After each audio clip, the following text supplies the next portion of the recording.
right. Yes. Get the strap. Get the scrap. I'm sorry. I know it's like, get the scrap. Might be a little loud in your ears, but I don't give a goddamn. Yes. Whew. All right. Let me settle down here. Let me take my bias down a little bit as well. K Meezy. Actually, no, you're not even K Meezy right now. You're just Kamal Quadaro Quadero Quandrero. I'm sorry, no disrespect. Actually, just full fledged disrespect, brother. Get the scrap. You at the bottom of the list, and I didn't think I'd see you down here, and I'm just loving every bit of it. I'm not gonna lie to you, K Meezy. Oh, I'm sorry, Kamal. I'm loving every bit of you being at the bottom. You going back to where you started. Started from the bottom, went to the top. Now you're back there, fam. That's what we're doing. Your favorite artist, Drizzy Drake, back in the building. You know what I'm saying? I let's I'm not gonna try. Oh, first off, sorry guys, sorry. I know I'm talking a lot and doing the most, but let's start from the beginning with K Meezy because come on, sorry, come on, because this journey has been a wild one for him. Okay, he trades Damian Williams and Zach Ertz for AB. I didn't love the trade. I didn't love the trade for him. I thought he could have. I thought he could have got something better for a way cheaper price than AB. That was before all the crazy stuff went on.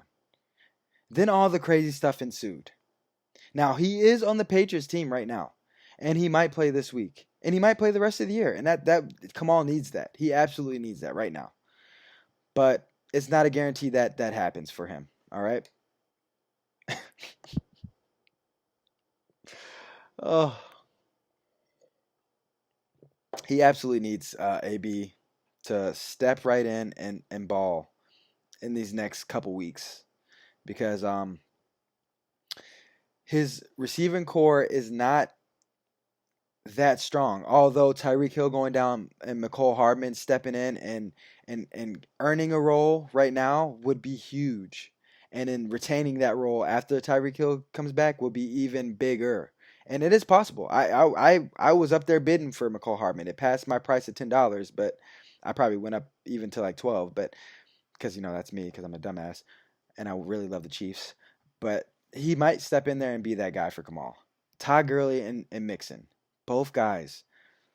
Mixon had a great year last year. Todd Gurley was phenomenal up to week 11, whatever it was when he went down. I just don't know what those guys are going to bring to you. And it scares the crap out of me. And I'm glad I don't have to deal with that on a daily basis. Unfortunately, you do. You have to either fully, not invest because you're already invested, but fully just back those guys the entire year or try to make some moves and get something that's going to be a sure thing. They could be top 10 RBs or they could be, middle of the road guys sharing workloads and being banged up all year. I don't know. Philip Rivers, I had a feeling you were going for Philip Rivers again. He's your guy. And it's not a bad pickup. Not at all. Especially for a buck. I should have put $1 on him just to be an asshole and make you go start Josh Allen on a week. But I was too far in the Henny sponsor to do that. So OJ Howard, wow, what a disappointment he's been.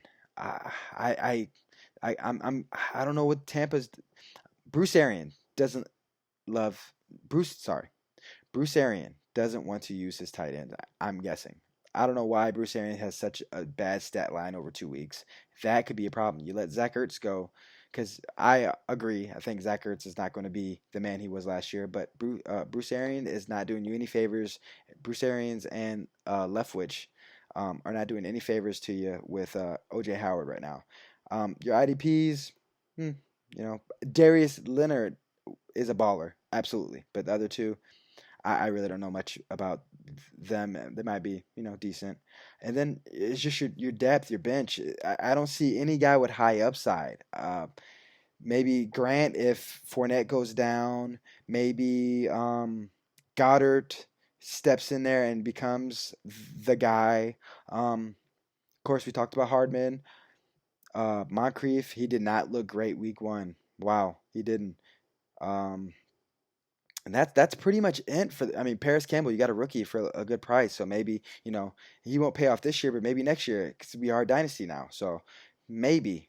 But again, I really just don't see anyone in this lineup that jumps out and just wows me. Gurley was that guy previously. Zach Ertz was that guy previously. You had guys that played big for you. Darius Leonard, of course, is an absolute baller, but outside of Darius Leonard, I just don't know what to think of this lineup. It scares me, and I'm so glad I don't have to deal with it. I have faith that you'll make some moves and you'll make things happen, but you haven't really even been that active on the waiver wire starting off. I don't know if you're holding your money or you got life stuff happens. Maybe you just don't have the time right now, but this lineup is looking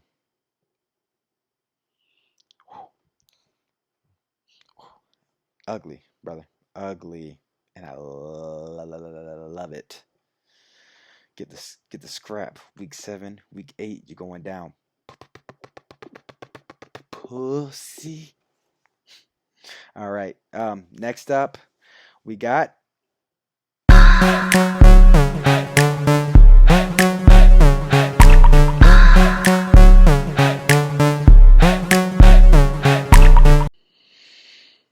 T-Man, two-time champ, Mr. Rabbit Foot himself.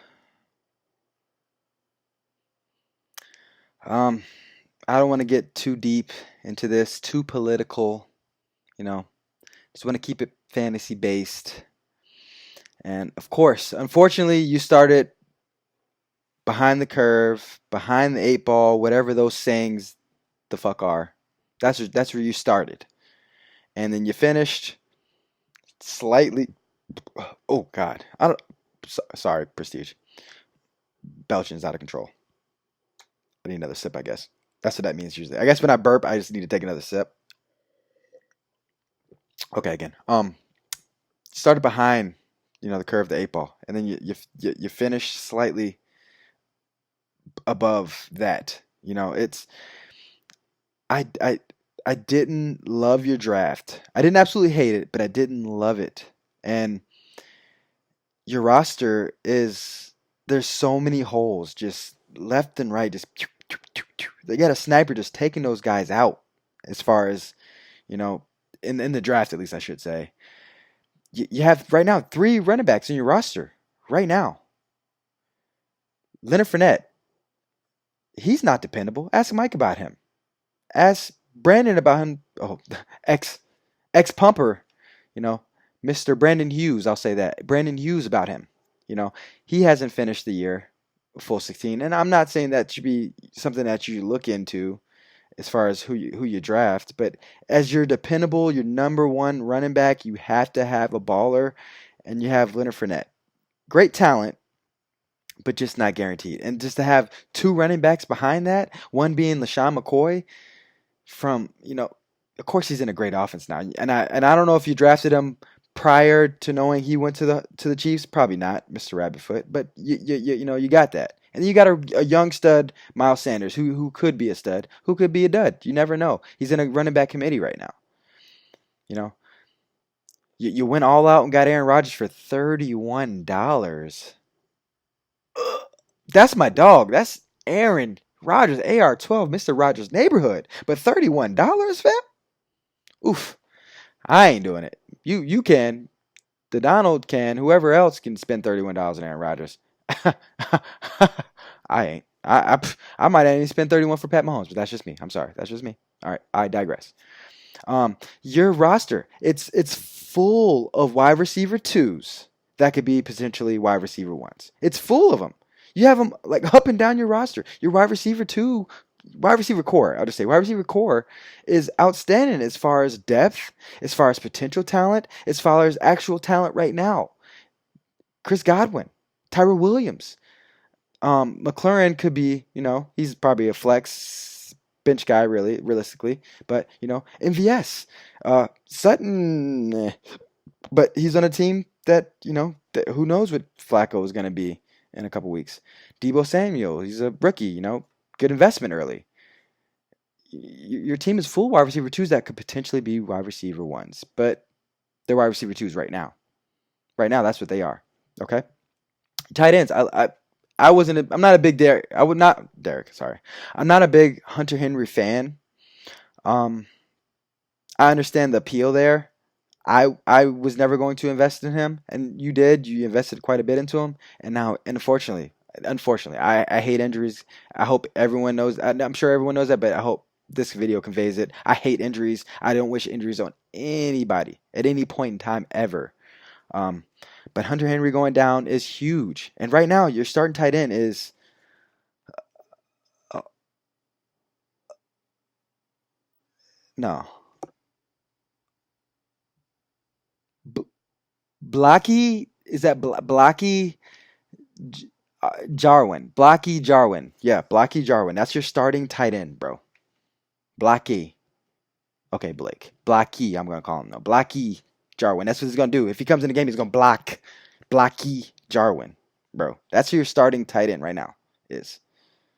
Okay? That can't happen. You have a $250 budget, and your starting tight end is Blocky Jarwin. Chris Herndon on the cusp in the back end, but you have to wait till week 5 to play him. What are you doing? You're on 1. What are you gonna do these first 4 weeks with Blocky? You know. Um. And I didn't mention Josh Gordon that last one. Josh Gordon is definitely up there. He's probably top of the wide receiver twos for me for your in your squad. And I'm sorry I missed Ty Montgomery, a handcuff running back as well. Or did I? Yeah, I missed him. Right? Yeah. So you have 4 running backs. I'm sorry, 4. I take it back. Race that from memory, guys. 4 front running backs. Okay, sorry. All right, I continue. Just in total, looking at this roster, and I should start counting IDPs. I need to do more research on these guys. Bobby Wagner, Bobby Schwag is obviously. I had him a couple years ago. I love him. Top 5 tight end, linebacker, top 5 linebacker. Bobby Wagner. Um, and you had to pick up Sam Hubbard. I was looking at him this week. We'll see what he is. And then Poyer. Buffalo safeties start off hot, then they dull down. But that's deep, okay? I just don't love this squad. Matthew Stafford and Aaron Rodgers. I just don't love this squad. Is just ugly for the amount of money that you had. I understand that there wasn't a whole lot of running backs out there off gate, and I hope you make a move for a running back. But right now, this roster is not appealing to me. So you have some serious work to do to catch back up. I hope you stop dropping draft picks to the waiver wires. You already dropped and lost your 3rd round pick. You got a 1st and a 2nd. Your head coach is your 1st. Your defense special teams your 2nd. Your punter's your 3rd. You dropped your punter. So that might have been strategic or that might have been an accident. I don't know.